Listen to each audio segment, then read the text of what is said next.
ನಮಸ್ಕಾರ ಎಲ್ಲರಿಗೂ ಚಾನಲ್ಗೆ ಸ್ವಾಗತ. ಆಫ್ಟರ್ ಲಾಂಗ್ ಟೈಮ್ ಇಲ್ಲಿಂದ ಅಂದರೆ ಮನೆಯಿಂದ ವ್ಲಾಗ್ ಮಾಡ್ತಾ ಇದ್ದೀನಿ. ಇದ್ರ ಹಿಂದಿನ ವ್ಲಾಗು ಇದಕ್ಕೆ ಹೋಗಿದ್ದಿತ್ತು, ರೋಜೆಟಾಗಿ ಹೋಗಿದ್ದಿತ್ತು ಸಕಲೇಶ್ಪುರದ ಹತ್ರ. ನಿಮ್ಮಲ್ಲಿ ತುಂಬ ಜನಕ್ಕೆ ಇಷ್ಟ ಆಗಿದೆ. Thank you so much.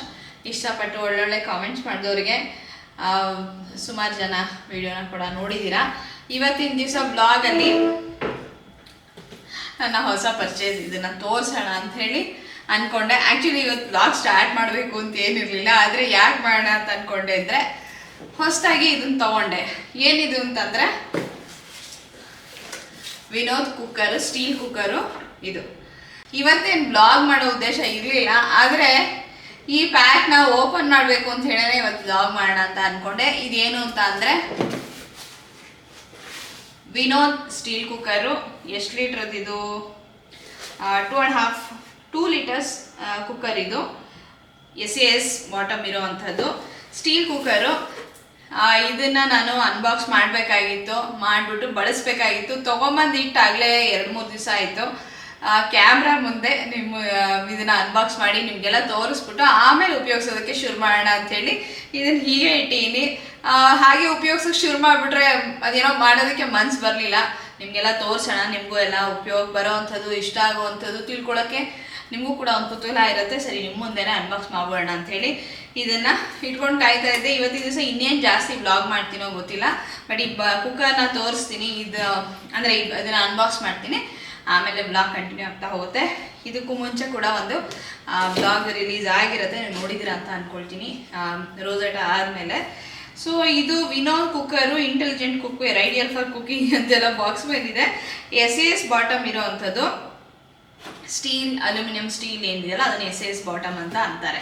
ಎಲ್ಲರೂ ನೀವು SAS ಬಾಟಮ್ ಅಂತ ನೋಡಿದ್ರೆ ಏನಿದು ಅಂತ ಅನ್ಕೋಬೇಡಿ. ಸ್ಟೀಲು, ಅಲ್ಯೂಮಿನಿಯಮು, ಸ್ಟೀಲು ಸ್ಯಾಂಡ್ವಿಚ್ ಆಗಿರೋಂಥ ಥಿಕ್ ಬಾಟಮ್ ಏನಿರುತ್ತಲ್ಲ ಅದನ್ನು SAS ಬಾಟಮ್ ಅಂತಾರೆ. ಸೊ ಈ ರೀತಿ ಬಾಕ್ಸಲ್ಲಿ ಬರುತ್ತೆ. ಎಲ್ಲ ಸ್ಟೀಲ್ ಪಾತ್ರೆ ಅಂಗಡಿಲೂ ಸಿಗುತ್ತೆ, ಆನ್ಲೈನಲ್ಲಿ ಇದೆ. ಸೇಮ್ ಇದ್ರದ್ದೇ ಲಿಂಕ್ ಸಿಕ್ಕರೆ ಖಂಡಿತ ಶೇರ್ ಮಾಡ್ತೀನಿ. ಸುಮಾರು ಜನ ವಿನೋದ್ ಕುಕ್ಕರ್ ನೀವು ಆಗಲೇ ಬಳಸಿರ್ಬೋದು. ನಾನು ಇದು ಫಸ್ಟ್ ಟೈಮ್ ತೊಗೊಳ್ತಾ ಇರೋದು ವಿನೋದ್ ಕುಕ್ಕರ್. ಇದುವರೆಗೂ ನಾನು ಹಾಕಿನ್ಸು, ಪ್ರೆಸ್ಟೀಜು, ಸ್ಟ್ಯಾಲ್ ಉಪಯೋಗಿಸೀನಿ. ಸ್ಟ್ಯಾಲ್ ಅಲ್ಲ, ಬರ್ಗ್ನರ್ ತಾನೆ, ಅದನ್ನು ಉಪಯೋಗಿಸೀನಿ. ದೊಡ್ಡ ಕುಕ್ಕರ್ ಇದೆ ನನ್ನ ಹತ್ರ. ಸಾಮಾನ್ಯವಾಗಿ ಅದನ್ನು ಉಪಯೋಗಿಸೋದು ತುಂಬ ಅಪರೂಪ, ನಿಮಗೆ ಬ್ಲಾಗಲ್ಲ ಹಂಗೆ ಅಷ್ಟಾಗಿ ಕಾಣಿಸಿರೋದಿಲ್ಲ. ಆದರೆ ನನ್ನ ಹತ್ರ ಇದೆ, ತುಂಬ ಚೆನ್ನಾಗಿದೆ. ಅದು ಕೂಡ ಸುಮಾರು ಒಂದು 5-6 ಲೀಟ್ರು ಅಂತಲೇ ಅಂದ್ಕೊಳ್ತೀನಿ. ಅದು ಸ್ಟೀಲ್ದೇನೆ, SAS ಬಾಟಮ್ ಇರೋದು. ಆದರೆ ವಿನೋದ್ನವ್ರದ್ದು ನಾನು ಬಳಸಿರ್ಲಿಲ್ಲ. ನನ್ನ ಹತ್ರ ಒಂದು ಹಿಂಡಾಲಿಯಂ ಕುಕ್ಕರ್ ಇತ್ತು, ಪುಟ್ಟದು, 1.5 ಲೀಟ್ರದ್ದು ಅಂತ ಅಂದ್ಕೊಳ್ತೀನಿ. ನೀವು ನನ್ನ ರೆಗ್ಯುಲರಾಗಿ ನೀವು ನೋಡ್ತಿದ್ರೆ ನಿಮ್ಗೆ ಆ ಕುಕ್ಕರ್ನ ಪರಿಚಯ ಇರುತ್ತೆ. ಅದು ನಾನು ನನ್ನ ಮಗಳು ಪುಟ್ಟೋಳಾಗಿದ್ದಾಗ ನಾನು ತೊಗೊಂಡಿದ್ದೆ. ಯಾಕೆಂದರೆ ಸ್ವಲ್ಪ ಕ್ವಾಂಟಿಟಿ ಬೇಯಿಸೋದಕ್ಕೆ ಈಸಿ ಆಗುತ್ತೆ ಅಂಥೇಳಿ. ಉದಾಹರಣೆಗೆ ಏನೋ 1 ಆ್ಯಪಲ್ ಬೇಯಿಸಬೇಕು, ಅರ್ಧ ಆ್ಯಪಲ್ ಬೇಯಿಸಬೇಕು, ಅಥವಾ ಒಂದು ಅರ್ಧ ಗೆಣಸು ಬೇಯಿಸಬೇಕು, ಒಂದು ಚೂರೇ ಚೂರು ಅನ್ನ ಮಾಡಬೇಕು, ಚೂರೇ ಚೂರು ಹುಗ್ಗಿ ಮಾಡಬೇಕು, ಈ ಥರದಕ್ಕೆಲ್ಲ ತುಂಬ ಹೆಲ್ಪ್ಫುಲ್ ಆಗಿರ್ತಿತ್ತು. ಆಮೇಲೆ ಹಿಂಡಾಲಿಯಂ ಯಾಕೆ ತೊಗೊಂಡೆ ನನಗೂ ಗೊತ್ತಿಲ್ಲ. ಅದೇನು ಸ್ಟೀಲಿನ ಸಿಗ್ಲಿಲ್ವೋ, ಅವತ್ತಿನ ದಿವಸ ಏನಾಗಿತ್ತೋ ನನಗೂ ಗೊತ್ತಿಲ್ಲ.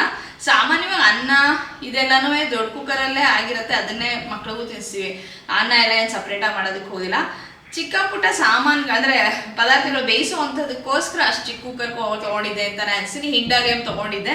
ನಂಗೆ ಅದನ್ನು ಯಾವಾಗಲೂ ರೀಪ್ಲೇಸ್ ಮಾಡಬೇಕು ಅಂತ ಅನ್ನಿಸ್ತಿತ್ತು. ಯಾಕೆಂದರೆ ಅದರೊಳಗೆ ಉಪ್ಪು, ಖಾರ, ಹುಳಿ ಅಷ್ಟು ಚಿಕ್ಕ ಕುಕ್ಕರಲ್ಲಿ ಇನ್ನೇನು ಮಾಡೋದಕ್ಕಾಗೋದಿಲ್ಲ. ಅನ್ನ ಮತ್ತು ಚೂರು ಬೇಳೆ ಬೇಯಿಸ್ಕೊಳ್ಳೋದು, ಅಥವಾ ಮೇಯ್ನಾಗಿ ತರಕಾರಿ ಮಕ್ಳಿಗೆ ತಿನ್ಸೋಕ್ಕೆ ಹೆಲ್ಪ್ ಆಗೋ ಆ ಥರದ್ದೇ ಮಾಡ್ತಿದ್ದು.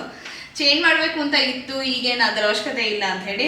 ಸೊ ಅದನ್ನು ಚೇಂಜ್ ಮಾಡಿದಾಗ ಒಂದು ಚಿಕ್ಕ ಸ್ಟೀಲ್ ಕುಕ್ಕರೇ ತೊಗೊಳ್ಳೋಣ.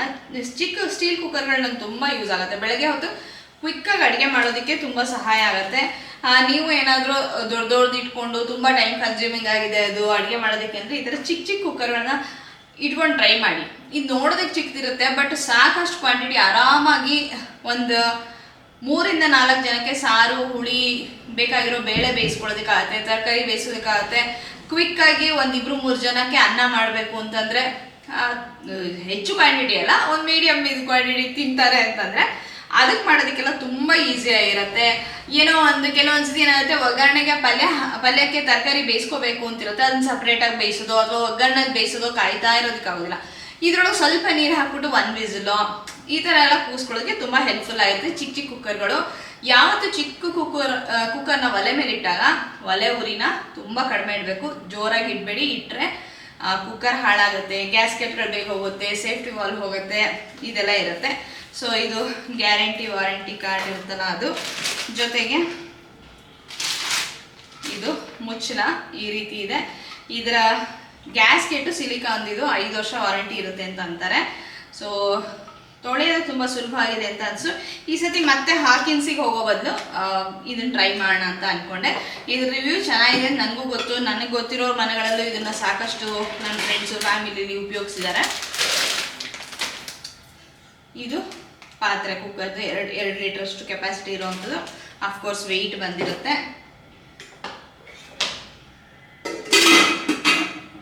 ಗ್ಯಾಸ್ಕೆಟ್ ತೆಗೆದ್ನಲ್ಲ ಅದಕ್ಕೆ ಶಬ್ದ ಆಗ್ತಾ ಇದೆ.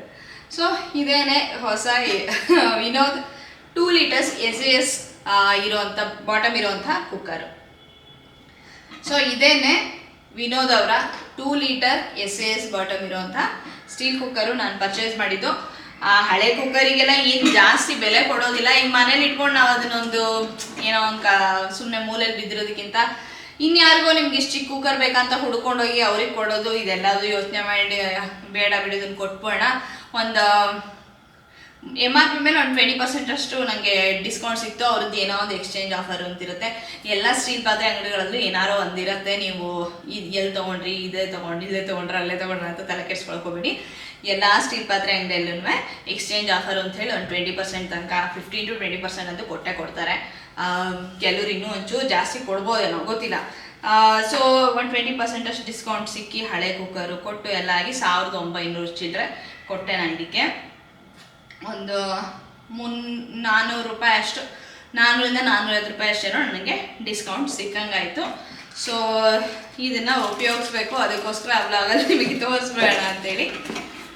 ಹೇಗಿದೆ ಕುಕ್ಕರು? ನೀವು ಬಳಸ್ತೀರಾ? ಎಷ್ಟು ವರ್ಷದಿಂದ ಬಳಸ್ತೀರಾ? ಏನೆಲ್ಲ ಮಾಡ್ತೀರಾ? ಕಾಮೆಂಟ್ ಸೆಕ್ಷನ್ ಬರೋ ತಿಳಿಸಿ, ನನಗೂ ಕೂಡ ಹೆಲ್ಪ್ ಆಗುತ್ತೆ. ಸೊ ಈ ವ್ಲಾಗು ಕಂಟಿನ್ಯೂ ಆಗುತ್ತೆ. ಹಿಂದಿಂದು ರೋಸೆಟ್ ಅದು ಅಥವಾ ಅದಾದ್ಮೇಲೆ ಮನೆಗೆ ಬಂದಿದ್ದು, ಅದು ಮನೆಗೆ ಬಂದಿದ್ಮೇಲೆ ವ್ಲಾಗ್ ಒಂಚೂರು ಪಾರು ಮಾಡಿದೆ ಆದರೆ, ಬಟ್ ಈ ಥರ ಇಲ್ಲಿಂದ ಆಫ್ಟರ್ ಲಾಂಗ್ ಟೈಮ್ ಮಾಡ್ತಿರೋದು. ಈ ವ್ಲಾಗ್ ಕಂಟಿನ್ಯೂ ಆಗುತ್ತೆ. ನಮಸ್ಕಾರ. ನಿನ್ನೆ ನಾನು ಕುಕ್ಕರ್ ತೊಗೊಂಡೆ ಅಂತೇಳಿ ಅದ್ರ ಬಗ್ಗೆ ಮಾತಾಡಿದೆ. ಅದಾದ್ಮೇಲೆ ಏನೋ ಹೆಚ್ಚಿಗೆ ವ್ಲಾಗ್ ಮಾಡಲಿಲ್ಲ. ಹೊರಗಡೆ ಹೋಗಿದ್ದೆ, ಕೆಲಸ ಆಯ್ತು ಅಂತೇಳಿ. ಇವತ್ತು ಅದೇ ಕುಕ್ಕರಲ್ಲಿ ಒಂದು ಪಾಯಸ ಮಾಡೋಣ ಅಂತ ಅಂದ್ಕೊಂಡೆ. ಹೊಸ ಕುಕ್ಕರ್ನ ಒಂದು ಸಿಹಿ ಮಾಡೋದ್ರ ಮೂಲಕ ಉಪಯೋಗಿಸೋಕೆ ಶುರು ಮಾಡೋಣ ಅಂದ್ಕೊಂಡೆ. ತೊಳಿಬೇಕು. ಕುಕ್ಕರ್ನ ಇನ್ನೂ ತೊಳೆದಿಲ್ಲ, ಹಾಗೆ ಇಟ್ಟೀನಿ. ತೊಳೆದ್ಬಿಟ್ಟು ಪಾಯಸ ಮಾಡೋಣ ಅಂಥೇಳಿ. ಗೋಧಿ ಕಟ್ಟಿಂಗ್ಸ್ ಏನು ಬರುತ್ತಲ್ಲ, ದಲಿಯಾ ಅಂತಾರಲ್ಲ, ಅದ್ರದ್ದು ಪಾಯಸ ಮಾಡೋಣ ಅಂತ ಅಂದ್ಕೊಂಡೆ. ಅದಕ್ಕೂ ಮುಂಚೆ ನೀಟಾಗಿ ತೊಳಿಬೇಕು. ಹಿಂದಿನ ವ್ಲಾಗಲ್ಲಿ ಸೀಕರಣೆ ಮಾಡಿ ತೋರಿಸಿದಾಗ ಮ್ಯಾಂಗೋ ಮಾವಿನ ಹಣ್ಣನ್ನ ಪೀಲ್ ಮಾಡ್ತಿದ್ವಿ. ಪೀಲರ್ ಬಗ್ಗೆ ಕೇಳಿದ್ರಿ. ಪೀಲರು ನಾನು ಆ್ಯಕ್ಚುಲಿ ಅದು ಜಪಾನಿಗೆ ಹೋದಾಗ ತೊಗೊಂಬಂದಿದ್ದು ಪೀಲರ್. ಅದು ಎರಡು ಪೀಲರ್ ಇದೆ ಆ ಥರದ್ದು ನನ್ನ ಹತ್ರ. ಒಂದು ಸ್ವಲ್ಪ ಮೊಂಡಾಗಿದೆ, ಇನ್ನೊಂದು ಮೊದಲನೇದು ಸ್ವಲ್ಪ ಮೊಂಡ ಆದ್ಮೇಲೆ ತೆಗೆದು ಯೂಸ್ ಮಾಡೋಕ್ಕೆ ಶುರು ಮಾಡಿದ್ದು. ಅಲ್ಲಿಂದ ತೊಗೊಂಬಂದಿದ್ದು. ಇಲ್ಲಿದೆಲ್ಲ ಬಟ್ ಅಮೆಝಾನ್ನಲ್ಲೂ ಒಳ್ಳೊಳ್ಳೆ ಪೀಲರ್ಗಳು ಸಿಗುತ್ತೆ. ನಮ್ಮ ಅಮ್ಮಂಗೆ ಒಂದು ತರಿಸ್ಕೊಟ್ಟಿದ್ದೆ. ಅವ್ರಿಗೆ ಅಮೆಝಾನ್ ಅವ್ರದ್ದೇ ಬ್ರ್ಯಾಂಡ್ ಇದೆಯಲ್ಲ, ಸಾಲಿಮೋ ಅಂತನೋ ಏನೋ, ಅದ್ರ ಲಿಂಕ್ ಸಿಕ್ಕರೆ ಹಾಕ್ತೀನಿ. ಅದು ತರಿಸಿದ್ದೆ. ಅದು ಚೆನ್ನಾಗೇ ಇದೆ. ನಾನು ಮನೆಗೆ ಹೋದಾಗ ಒಂದು ಯೂಸ್ ಮಾಡಿ ನೋಡಿದ್ದೀನಿ. ಪರವಾಗಿಲ್ಲ, ಇವತ್ತಿನವರೆಗೂ ಚೆನ್ನಾಗೇ ಬಂದಿದೆ. ನಾನು ಯೂಸ್ ಮಾಡ್ತಿದ್ರು. ಲಿಂಕ್ ಕೇಳಿದ್ರೆ ಲಿಂಕ್ ಇಲ್ಲ. ಅದು ಲಾಸ್ಟ್ ವ್ಲಾಗ್ ನೀವು ನೋಡಿಲ್ಲ ಅಂದರೆ ನೋಡಿ, ಅವಾಗ ನಾನೇನು ಹೇಳ್ತೀನಿ ಅಂತ ಅರ್ಥ ಆಗುತ್ತೆ. ಸೊ ಇದು ಆಮೇಲೆ ಇನ್ನೊಂದೇನೋ 2-3 ಹಿಂಗೆ ಕ್ವೆಶ್ಚನ್ಗಳು ಬಂದಿರುತ್ತಲ್ಲ, ಅದನ್ನು ನೆನಪಿಸ್ಕೊಂಡು ಆನ್ಸರ್ ಮಾಡೋದಕ್ಕೆ ಟ್ರೈ ಮಾಡ್ತಾಯಿದ್ದೀನಿ. ಸೊ ಇದನ್ನು ತೊಳೆದ್ಬಿಟ್ಟು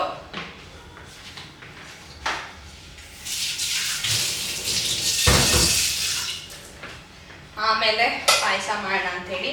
ಅಡುಗೆ ಒಂಥರ ಅರ್ಧಂಬರ್ಧ ಆಗಿದೆ ಅನ್ಬೋದು, ಅರ್ಧಂಬರ್ಧ ಆಗಿಲ್ಲ ಅಂತಲೂ ಅನ್ಬೋದು. ಬೆಳಗ್ಗೆ ತಟ್ಟೆ ಇಡ್ಲಿ ಮಾಡಿದ್ದೆ ನಾನು. ತಟ್ಟೆ ಇಡ್ಲಿ ಜೊತೆಗೆ ಸಾಂಬಾರು ಮಾಡಿದ್ದೆ. ಬರೀ ಆಲೂಗೆಡ್ಡೆ ಇರಲಿಲ್ಲ, ಈರುಳ್ಳಿ ಟೊಮ್ಯಾಟೊ ಹಾಕ್ಬಿಟ್ಟು ಏನು ಈ ದರ್ಶನಿಗಳಲ್ಲಿ ಮಾಡ್ತಾರಲ್ಲ ಆ ಥರ ಸಾಂಬಾರು, ಏನು ತರಕಾರಿನೇ ಇಲ್ಲ ಅಂತ ಹೇಳ್ಬೋದು. ಸ್ವಲ್ಪ ಅದು ಮಿಕ್ಕಿದೆ. ಸ್ವಲ್ಪ ಅನ್ನ ಮಾಡೋಣ ಅಂದ್ಕೊಂಡೆ. ಆಮೇಲೆ ಆ್ಯಕ್ಚುಲಿ ಈ ವೆದರ್ ಹೇಗಿದೆ ಅಂತಂದರೆ ಜಾಸ್ತಿ ಏನು ಕೆಲಸ ಮಾಡಿದ್ರೆ ತಣ್ಣಗೆ ಕೂತ್ಕೊಳ್ಳೋಣ ಅಂತ ಅನ್ಸೋಂಗಿದೆ. ಇವಾಗ ಸ್ವಲ್ಪ ಬಿಸಿಲು ಬರ್ತಾ ಇದೆ, ಇಷ್ಟೊತ್ತವರೆಗೂ ಥಂಡಿ ಥಂಡಿ ಥರನೇ ಇತ್ತು. ಅದು ಸ್ವಲ್ಪ ಹುಷಾರಿಲ್ಲ ಅಂತಂದರೆ ಇನ್ನೂ ಅಯ್ಯೋ ಏನು ಮಾಡೋದು ಅನ್ನೋ ಥರ ಅನಿಸುತ್ತೆ. ಈಗ ಮಳೆಗಾಲ ಇದೆಲ್ಲ ಶುರುವಾದ ಗಂಟೆಗೆ ಸಂಬಂಧಪಟ್ಟಂಗೆ ಸ್ವಲ್ಪ ಇರುತ್ತಲ್ವ, ನೀರಿಸ್ ಮುರ್ಸು ನನಗೂ ಕೂಡ ಹಾಗೆ ಆಗಿದೆ. ಬಟ್ ಕೂತ್ಕೊಂಡ್ರೆ ಕೆಲಸ ಮುಂದುವರಿಯಲ್ಲ. ಮಾಡೋಣ, ಜೊತೆಗೆ ಹೊಸ ಕುಕ್ಕರ್ನ ಉಪಯೋಗಿಸೋಕೆ ಶುರು ಮಾಡಿ ಎಷ್ಟು ದಿವಸ ಹಾಗೆ ಇಡೋದು ಅಂಥೇಳಿ ವ್ಲಾಗ್ ಶುರು ಮಾಡಿದೆ.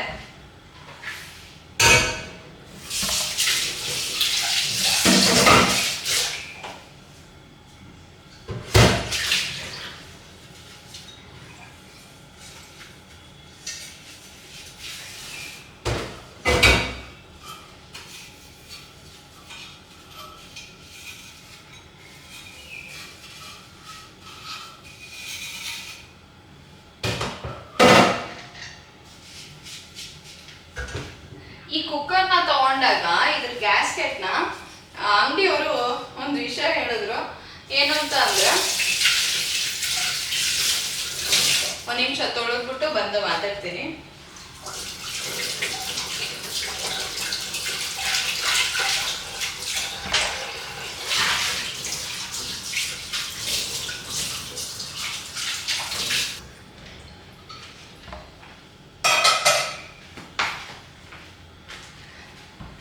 ಕುಕ್ಕರ್ ತಗೊಂಡಾಗ ಅಂಗಡಿಯವ್ರು ಹೇಳಿದ್ರು ಗ್ಯಾಸ್ಕೆಟು ಇದು ಸಿಲಿಕಾನ್ದು, ಇದು ಸಿಲಿಕಾನ್ ಗ್ಯಾಸ್ಕೆಟ್. ಇದನ್ನ ನೀವು ಕುಕ್ಕರ್ನ ಉಪಯೋಗಿಸಾದ್ಮೇಲೆ ಇದನ್ನ ತೆಗೆದು ತೊಳೆದು ನೀರಲ್ಲಿ ಇಡಬೇಕು, ಇಲ್ಲ ಫ್ರಿಜ್ಜಲ್ಲಿ ಇಟ್ಟಿರ್ಬೇಕು ಇದು ಯಾವಾಗಲೂ ಅಂತ ಹೇಳಿದ್ರು. ಗೊತ್ತಿಲ್ಲ, ನೀವು ಆಲ್ರೆಡಿ ಯೂಸ್ ಮಾಡ್ತಿದ್ರೆ ವಿನೋದ್ ಕುಕ್ಕರು ಅಥವಾ ಸಿಲಿಕಾನ್ ಏನಂತಾರೆ ಗ್ಯಾಸ್ಕೆಟ್ ಇರೋದನ್ನ ಯೂಸ್ ಮಾಡ್ತಿದ್ರೆ ನೀವು ಹೇಗೆ ಅದನ್ನು ಮೇಂಟೈನ್ ಮಾಡ್ತೀರಾ ಖಂಡಿತ ಕಾಮೆಂಟ್ ಸೆಕ್ಷನ್ ಬರೆದು ತಿಳಿಸಿ. ನಂಗೆ ಸ್ವಲ್ಪ ಇದು ವಿಶೇಷ ಅಂತ ಅನ್ನಿಸ್ತು, ಯಾಕಂದರೆ ನಾನು ಇದುವರೆಗೂ ಯೂಸ್ ಮಾಡಿದ ಕುಕ್ಕರಲ್ಲಿ ನಾನು ಅಷ್ಟೊಂದೆಲ್ಲ ಏನು ಅದನ್ನು ಫ್ರಿಜ್ಜಲ್ಲಿ ಇಡೋದು, ನೀರಲ್ಲಿ ಮುಳುಗಿಸಿಡೋದು ಇದೆಲ್ಲ ಏನೂ ಮಾಡಿಲ್ಲ ನಾನು.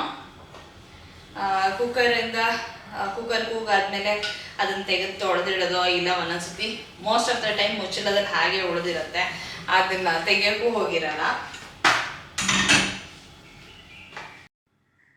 ಕುಕ್ಕರ್ಗೆ ಸ್ವಲ್ಪ ತುಪ್ಪನ ಹಾಕ್ಕೊಂಡು ಗೋಧಿ ನುಚ್ಚನ್ನು ಹಾಕ್ಕೊಂಡು ಚೆನ್ನಾಗಿ ಹುರ್ಕೊಳ್ತೀನಿ.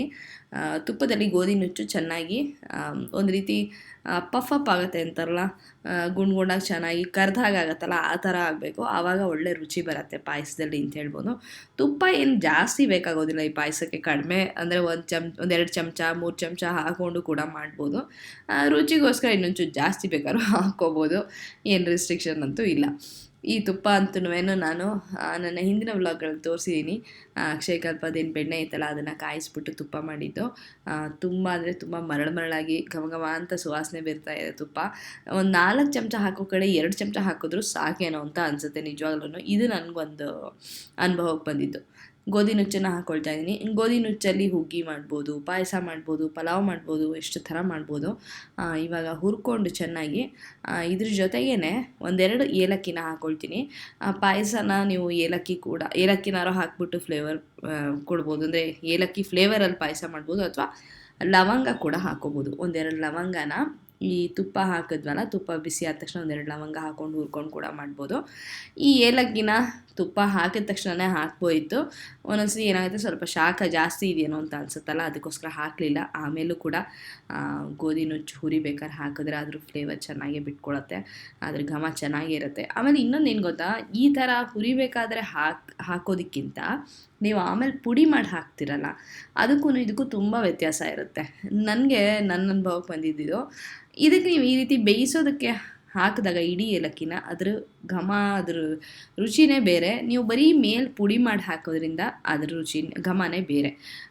ಇದಂತೂ ಸಿಪ್ಪೆಲಿರೋದೇ ಜಾಸ್ತಿ ಘಮ ಇರುತ್ತೆ ಅಂತ ಹೇಳ್ಬೋದು. ಏಲಕ್ಕಿ ಆ ಒಂದು ಫ್ಲೇವರ್ ಸಿಪ್ಪೆನಲ್ಲಿ ತುಂಬಾ ಇರುತ್ತೆ. ಸಾಮಾನ್ಯವಾಗಿ ಅದನ್ನು ತೆಗೆದ್ಬಿಟ್ಟು ನಾವು ಬರೀ ಒಳಗಡೆ ಆ ಕಪ್ಪು ಬೀಜನ ಮಾತ್ರ ಹಾಕ್ತೀವಿ, ಆದರೆ ಸಿಪ್ಪೆ ಸಮೇತ ಹಾಕಿದ್ರೆ ಒಂದ್ಸತಿ ಗಂಟ್ಲಿಗೆ ಸಿಕ್ಕಾಕೊಳ್ಳುತ್ತೇನೋ ಅದು ಅಂತೆಲ್ಲ ಇರುತ್ತಲ್ವ. ಆದರೆ ಈ ರೀತಿ ಇಡಿಯಾಗಿ ಹಾಕ್ಬಿಟ್ರೆ ನಿಮ್ಗೆ ಆಮೇಲೆ ಬೆಂದ್ಮೇಲೆ ಬೇಡ ಅನ್ಸರೆ ತೆಕ್ಕೊಂಡು ಕೂಡ ತೆಗಿಬೋದು. ಬಟ್ ಇದನ್ನು ಟ್ರೈ ಮಾಡಿ ನೋಡಿ, ನೀವು ಮಾಡಿಲ್ಲ ಅಂದರೆ ತುಂಬ ಫ್ಲೇವರ್ಫುಲ್ ಆಗಿರುತ್ತೆ. ಅದಕ್ಕೆ ನಾನು ಇಷ್ಟು ಒತ್ತು ಕೊಟ್ಟು ಹೇಳಿದೆ. ಇವಾಗ ಚೆನ್ನಾಗಿ ಹುರಿದಾದ್ಮೇಲೆ ಎಲ್ಲ ಒಂದು ರೀತಿ ಚೆನ್ನಾಗಿ ತುಪ್ಪದಲ್ಲಿ ಹುರಿಯೋದಕ್ಕಿಂತ ಕರ್ದಾಗ ಆಗಬೇಕು ಅಂತ ಹೇಳೋಕ್ಕೆ ಇಷ್ಟಪಡ್ತೀನಿ. ಆದಮೇಲೆ ಇದಕ್ಕೆ ಸ್ವಲ್ಪ ನೀರು, ಬಿಸಿನೀರಾರು ಹಾಕ್ಕೋಬೋದು ಅಥವಾ ತಣ್ಣೀರು ಹಾಕ್ಕೋಬೋದು. ಬಿಸಿನೀರು ಹಾಕ್ಕೊಂಡ್ರೆ ಒಳ್ಳೆಯದು, ಯಾಕೆಂದರೆ ಆಲ್ರೆಡಿ ಕುದಿಯೋ ಪ್ರೋಸೆಸ್ ಶುರುವಾಗ್ತಿದ್ದಾಗ ತಣ್ಣೀರು ಹಾಕಿ ಟೆಂಪ್ರೇಚರ್ ಯಾಕೆ ಕಡಿಮೆ ಮಾಡಬೇಕಲ್ವ. ಆಮೇಲೆ ಖಂಡಿತ ಸ್ವಲ್ಪ ಹಾಲನ್ನು ಹಾಕಿ ಒಂದು 1/4 ಲೀಟ್ರಿಗಿಂತನೂ ಕಡಿಮೆ ಅಷ್ಟು ಹಾಲನ್ನು ಹಾಕಿದ್ದೀನಿ. ಇಲ್ಲಿ ಇನ್ನೊಂದೇನು ಭಯ ಅಂದರೆ ಈ ಹಾಲು ಹಾಕಿದಾಗ ಉಕ್ಕೋದು, ಕುಕ್ಕರ್ ಕೂಗಿದಾಗ ಅದೆಲ್ಲ ಉಕ್ಕೋ ಸಾಧ್ಯತೆ ಇರುತ್ತೆ. ಅದಕ್ಕೆ ಸ್ವಲ್ಪ ಕಡಿಮೆನೇ ಹಾಕಿದ್ದೀನಿ.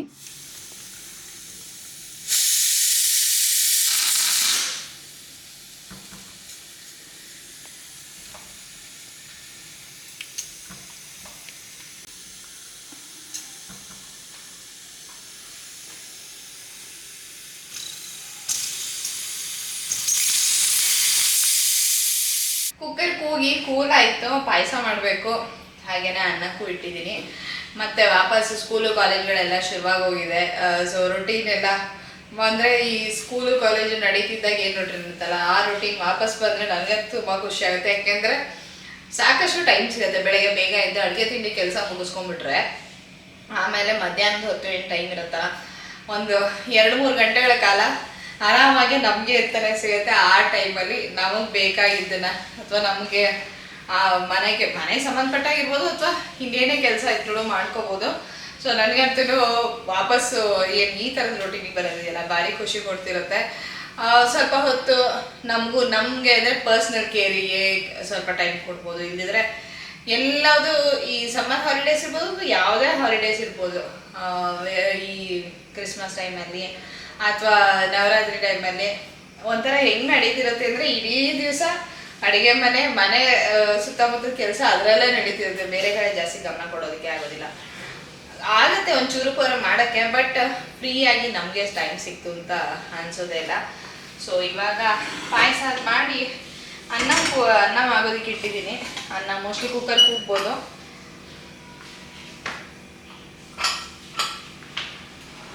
ಮೂರು ವಿಸಲ್ ಒಟ್ಟು ಕೂಗಿಸ್ದೆ ನಾನು. ಚೆನ್ನಾಗೇ ಬೆಂದಿದೆ. 2 ವಿಸಲ್ ಸಾಕಿತ್ತೇನೋ, ಬಟ್ 3 ಕೂಗಿಸ್ದೆ. ಸ್ವಲ್ಪ ಮೆತ್ತಗೆ ಚೆನ್ನಾಗಿ ಬೆಂದಿದ್ರೆ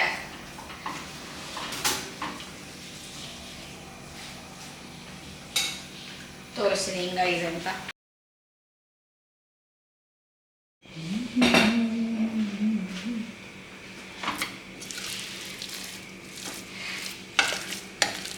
ಇದಕ್ಕೊಂದು ಸ್ವಲ್ಪ ನೀರು ಹಾಕೋತೀನಿ ನಾನು. ಬಿಸಿನೀರಿದ್ರೂ ಹಾಕೋಬೋದು, ತಣ್ಣೀರು ಹಾಕೊಂಡ್ರು ಪರವಾಗಿಲ್ಲ, ಏನು ತೊಂದರೆ ಇಲ್ಲ. ಇನ್ನು ಕುದ್ಸೋಕ್ಕೇನು ಶುರು ಮಾಡಿಲ್ವಲ್ಲ. ಈ ಕೆಟಲ್ ಬಗ್ಗೆ ನೀವು ತೊಗೊಂಡಿರಾ ಅಂತ ಹೇಳ್ತಾ ಇದ್ರಿ ಕಾಮೆಂಟ್ ಸೆಕ್ಷನಲ್ಲಿ. ಈ ಕೆಟಲ್ಲು ಕಾಣಿಸ್ತಿದೆ ಅಂತ ಅಂದ್ಕೊಳ್ತೀನಿ. ಕಾಣಿಸ್ತಿದೆಲ್ಲ, ಇದು ಫುಲ್ ಫ್ರೇಮ್ ಬರ್ತಿಲ್ಲ, ಪಾತ್ರೆ ಅಂತ ತೋರಿಸ್ತಾ ಇದ್ದಿಲ್ಲ. ಹಾಗಾಗಿ ಆಯಿತು 2021-20 ಆ ಟೈಮಲ್ಲಿ ತೊಗೊಂಡಿದ್ದು. ನಿಜವಲ್ಲೂ ಚೆನ್ನಾಗಿ ಬರ್ತಾಯಿದೆ ಅದು. ಆ್ಯಂಡ್ ಕಲರ್ ಕೂಡ ಚೆನ್ನಾಗಿದೆ ಅದು. ಸೊ ಹೊಸ ಕುಕ್ಕರು ಅಂಥೇಳಿ ಕುಕ್ಕರಲ್ಲೇ ಪಾಯಸ ಕುದಿಸ್ಬಿಡ್ತೀನಿ, ಅಲ್ಲಿಗೆ ಸಿಹಿ ಮಾಡಿದಾಗತ್ತೆ. ಇಲ್ದಿದ್ರೆ ಸಾಮಾನ್ಯ ನಾನು ಏನು ಮಾಡ್ತೀನಿ ಅಂದರೆ ಈ ಥರ ಬೇಯಿಸ್ಕೊಂಬಿಟ್ಟು ಬೇರೆ ಇನ್ನೊಂದು ಪಾತ್ರೆಗೆ ಹಾಕ್ಕೊಂಡು ಕುದಿಸ್ತೀನಿ. ಚೆನ್ನಾಗಿ ಬೆಂದಿದೆ. 2 ವಿಸಿಲ್ ಸಾಕಿತ್ತು ಅನಿಸುತ್ತೆ, ಬಟ್ 3 ವಿಸಿಲ್ ಕೂಗ್ಸಿದ್ರೂ ದಲಿಯ ಏನು ಅಂದರೆ ಒಂಥರ ಕ್ರೀಮಿಯಾಗಿ ಬರುತ್ತೆ. ಪಾಯಸ ತುಂಬ ಚೆನ್ನಾಗಿ ಅನಿಸುತ್ತೆ. ನನಗೆ ಸ್ವೀಟಲ್ಲಿ ಎಲ್ಲದಕ್ಕಿಂತ ಆದರೆ ಸ್ವೀಟ್ಗಳು ಅಂತ ಬಂದಾಗ ಫಸ್ಟ್ ಇಷ್ಟ ಆಗೋದೆ ಪಾಯಸ, ಒಬ್ಬಟ್ಟು ಈ ಥರದ್ದು. ಆಮೇಲೆ ಹಾಲಿನಿಂದ ಮಾಡಿರೋ ಸ್ವೀಟ್ಗಳು, ಮೋಸ್ಟ್ಲಿ ಬೆಂಗಾಲಿ ಸ್ವೀಟ್ಸ್ ಏನು ಬರುತ್ತಲ್ಲ, ಅಥವಾ ಹಾಲಿಂದ ಮಾಡಿದ ಪಾಯಸಗಳು. ಇನ್ನೊಂಚೂರು ನೀರು ಬೇಕಾದ್ರೆ ಹಾಕ್ಕೋಬೋದು, ಬಟ್ ಇಷ್ಟು ಸಾಕು. ಬೆಲ್ಲ ಹಾಕಿದ್ರೆ ಇನ್ನೂ ನೀರಾಗತ್ತೆ ಮತ್ತೆ. ನಾನು ನಿಮಗೆ ಆವಾಗಲೇ ಏಲಕ್ಕಿ ಇಡಿಯಾಗಿ ಹಾಕಿ ತೋರಿಸ್ದೆ. ಆ ಥರ ಹಾಕಿದ್ರೆ ಅಂದರೆ ಹುರಿಬೇಕಾದ್ರೆ ಹಾಕ್ಕೊಂಡ್ರೆ ಒಂಥರ ಅದ್ರ ಫ್ಲೇವರೇ ನಿಮ್ಗೆ ಬೇರೆ ಅನಿಸುತ್ತೆ. ಇದನ್ನು ಟ್ರೈ ಮಾಡಿ ನೋಡಿ. ಬೇಯಬೇಕಾದ್ರೆ ತುಪ್ಪದಲ್ಲಿ ಹುರಿತಿದ್ದಾಗ ಗೋಧಿ ನುಚ್ಚನ್ನು ಅದ್ರ ಜೊತೆಗೆ ಏಲಕ್ಕಿನ ಬಿಡಿಸ್ಬಿಟ್ಟು ಕುಟ್ಟೋದು ಬೇಡ, ಏನೂ ಬೇಡ, ಸುಮ್ಮನೆ ಹಾಗೆ 1-2 ಏಲಕ್ಕಿ ಸಾಕು. ಅದು ಜೊತೆಗೆ ಬೇಯೋದ್ರಿಂದ ಅದ್ರ ಫ್ಲೇವರು ತುಂಬಾ ಚೆನ್ನಾಗಿ ಸ್ಟ್ರಾಂಗಾಗಿ ಬಿಟ್ಟಿರುತ್ತೆ ಅಂತ ಹೇಳ್ಬೋದು. ನಾವು ಪುಡಿ ಮೇಲೆ ಕುಟ್ಟು ಹಾಕಿದ್ರೂ ಅಷ್ಟು ಫ್ಲೇವರ್ಫುಲ್ ಆಗಿರಲ್ಲ ಅಂತ ನನಗೆ ಅನಿಸುತ್ತೆ. ಇದು ಬೆಲ್ಲದ ಪುಡಿ ಅಲ್ವಾ, ಸ್ವಲ್ಪ ಸಿಹಿ ಕಡಿಮೆ ಅಂತಲೇ ಹೇಳ್ಬೋದು. ಒಲೆ ಇನ್ನೂ ಆನ್ ಮಾಡಿರಲಿಲ್ಲ, ಈಗ ಒಲೆ ಆನ್ ಮಾಡ್ತಾಯಿದ್ದೀನಿ. ಒಂಚೂರು ಕುದೀಲಿ, ಸರಿ ಹೋಗುತ್ತೆ. ಒಂದು ಸ್ವಲ್ಪ ಜಾಸ್ತಿ ಬೇಯಿಸ್ಕೊಂಡ್ರೆ ಒಂದೇನು ಒಳ್ಳೆಯದು ಅಂದರೆ, ನೀವು ಬೆಲ್ಲ ಅಥವಾ ಸಕ್ಕರೆ ಏನು ಹಾಕಿದ್ರೂ ಆಮೇಲೆ ಸ್ವಲ್ಪ ಚಿಗತಂಗೆ ಆಗ್ಬಿಡುತ್ತೆ. ಅದು ಒಂದು ಸ್ವಲ್ಪ ಚಿಗತಂಗೆ ಅಂದರೆ ಗಟ್ಟಿ ಆಗಿಬಿಡುತ್ತೆ. ಅದು ನೀವು ಸ್ವಲ್ಪ ಜಾಸ್ತಿ ಬೇಯಿಸ್ಕೊಂಡಿದ್ರೆ ಹಂಗಾಗೋದಿಲ್ಲ, ಸಾಫ್ಟಾಗೆ ಉಳ್ಕೊಳ್ಳುತ್ತೆ. ಇದು ಕುದೀಲಿ, ಕುದ್ದ ಮೇಲೆ ಒಂದು ಸ್ವಲ್ಪ ಹಾಲು ಸೇರಿಸ್ಕೋಬೇಕು.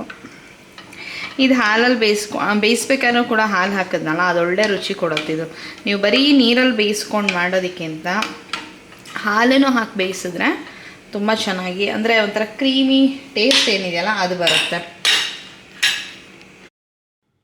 ಬೆಲ್ಲ ಕರಗಿ ಕುದೀತಾ ಇದೆ, ಪಾಯಸ ತಯಾರಾಯಿತು. ಇದಕ್ಕೊಂದು ಸಿಹಿ ಒಗ್ಗರಣೆ, ತುಪ್ಪದಲ್ಲಿ ದ್ರಾಕ್ಷಿ ಗೋಡಂಬಿ. ನೀವು ಒಣ ಕೊಬ್ಬರಿನ ಚಿಕ್ಕ ಚಿಕ್ಕ ತುಂಡುಗಳನ್ನು ಮಾಡಿಕೊಂಡು ತುಪ್ಪದಲ್ಲಿ ಕರೆದು ಅದನ್ನು ಕೂಡ ಹಾಕ್ಬೋದು, ತುಂಬ ಚೆನ್ನಾಗಿರುತ್ತೆ. ಈ ವ್ಲಾಗ್ನ ಮಾಡಿ ಸುಮಾರು ದಿವಸ ಆಗಿದೆ. ಅದಾದಮೇಲೆ ನಂಗೆ ಹುಷಾರಿರಲಿಲ್ಲ, ನನ್ನ ಧ್ವನಿ ನಿಮಗೆ ಗೊತ್ತಾಗ್ತಿದೆ ಅಂತ ಅಂದ್ಕೊಳ್ತೀನಿ. ಸೊ ವಾಯ್ಸ್ ಓವರ್ ಮಾಡೋಕ್ಕಾಗಲಿ ಎಡಿಟಿಂಗ್ ಆಗಲಿ ಮಾಡೋದಕ್ಕಾಗಿರಲಿಲ್ಲ. ಇವತ್ತಿನ ದಿವಸ ಅದನ್ನು ಮಾಡಿ ನಿಮ್ಮ ಜೊತೆ ಹಂಚ್ಕೊಳ್ತಾ ಇದ್ದೀನಿ. ಇಲ್ಲಿ ಏನು ಹೇಳೋಕ್ಕೆ ಇಷ್ಟಪಡ್ತೀನಿ ಅಂದರೆ, ಈ ಕುಕ್ಕರ್ನ ಈಗಾಗಲೇ ಬಳಸ್ತಾ ಸುಮಾರು ದಿವಸ ಆಗಿದೆ. ನನಗಂತೂ ಚೆನ್ನಾಗಿ ಅನ್ನಿಸ್ತಾ ಇದೆ. 2 ಕಾರಣಕ್ಕೆ. ಒಂದು, ಲೀಕ್ ಆಗ್ತಿಲ್ಲ. ಇಲ್ಲಿ ನೀವು ವಿಡಿಯೋದಲ್ಲಿ ಪಾಯಸದ್ದನ್ನು ಅಂದರೆ ಗೋಧಿ ನುಚ್ಚನ್ನ ಬೇಯಿಸ್ಬೇಕಾದ್ರೆ ಲೀಕ್ ಆಯ್ತೇನೋ ಅಂತ ಅನ್ನಿಸ್ತು, ಬಟ್ ಅಷ್ಟೊಂದೇನು ಲೀಕ್ ಆಗಲಿಲ್ಲ. ಆಮೇಲೆ ನೋಡಿದಾಗ ಅನ್ನಿಸ್ತು, ಅಂದರೆ ಲಿಕ್ವಿಡ್ ಜಾಸ್ತಿ ಇದ್ದಾಗ ಮೇಲ್ಗಡೆ ನೊರೆ ಬಂದು ಉಕ್ಕೋದು ಇದೆಲ್ಲ ಆಗ್ತಿರುತ್ತಲ್ಲ, ಆ ಎಕ್ಸ್ಪೀರಿಯೆನ್ಸು ಇನ್ನೂ ಆಗಿಲ್ಲ. ನೀವು ಅನ್ಬೋದು ಕುಕ್ಕರ್ ಹಳೇದಾಗ್ತಾ ಆಗ್ತಾ ಅದೆಲ್ಲ ಆಗೋದು, ಹೊಸದ್ರಲ್ಲಿ ಆಗಲ್ಲ ಅಂಥೇಳಿ. ಹಾಗೇನಿಲ್ಲ, ನಾನು ಒಂದು ಸತಿ ಕುಕ್ಕರ್ ಹೊಸದಾಗಿ ತೊಗೊಂಡಿದ್ದಾಗ ಕೂಡ ಆ ಅನುಭವ ಆಗಿತ್ತು. ಇನ್ನೊಂದೇನು ಅಂದರೆ, ಈ ಚಿಕ್ಕ ಸೈಜಿನ ಕುಕ್ಕರ್ಗಳಲ್ಲಿ ಒಂದು ಚಾಲೆಂಜ್ ಏನಂದರೆ, ನೀವು ಅರ್ಧಕ್ಕಿಂತ ಜಾಸ್ತಿ ಪ್ರಮಾಣದಲ್ಲಿ ನೀವು ಅಕ್ಕಿನೋ ಬೇಳೆನೋ ಅಥವಾ ಇನ್ಯಾವುದೇ ಪದಾರ್ಥನೋ ಬೇಕಿಟ್ಟರೆ ಉಕ್ಕೋ ಚಾನ್ಸಸ್ ಇದ್ದೇ ಇರುತ್ತೆ. ಅರ್ಧಕ್ಕಿಂತ ಜಾಸ್ತಿ ಹೋಗಬಾರ್ದು. ನೀರಿನ ಪ್ರಮಾಣವೂ ಅಷ್ಟೇ, ಅಥವಾ ಏನು ಧಾನ್ಯ ಕಾಳು ಬೆಳಗ್ಗೆ ಏನು ಹಾಕ್ತಿರೋ ಅದು ಅಷ್ಟೇ. ಇದು ಒಂದು ಕೂಡ ಹೌದು. ಆದರೆ ಒಂದೊಂದು ಸತಿ ಏನಾಗುತ್ತೆ, ಒಂದು ಸ್ವಲ್ಪ ಅಡ್ಜಸ್ಟ್ ಮಾಡಿ ಒಂದು ಹಿಡಿಯಷ್ಟು ಜಾಸ್ತಿ ಬೇಯಿಸೋಣ ಅಂತ ಅಂದ್ಕೊಂಡಿರ್ತೀವಲ್ಲ, ಅಂಥ ಸಂದರ್ಭದಲ್ಲಿ ಲೀಕ್ ಆಗೋ ಚಾನ್ಸಸ್ ಇರುತ್ತೆ. ಇದುವರೆಗೂ ಎಕ್ಸ್ಪೀರಿಯೆನ್ಸ್ ಚೆನ್ನಾಗಿದೆ. ಹೋಗ್ತಾ ಮುಂದೆ ಖಂಡಿತ ನಿಮ್ಮ ಜೊತೆ ಶೇರ್ ಮಾಡ್ಕೊಳ್ತೀನಿ. ಇಷ್ಟು ಹೇಳ್ತಾ ಈ ವ್ಲಾಗನ್ನು ಮುಗಿಸ್ತಾ ಇದ್ದೀನಿ. ಸಿಗೋಣ ಇನ್ನೊಂದು ಸುಂದರವಾದ ವಿಡಿಯೋ ಅಥವಾ ವ್ಲಾಗಲ್ಲಿ. ಅಲ್ಲಿವರೆಗೂ ಧನ್ಯವಾದಗಳು.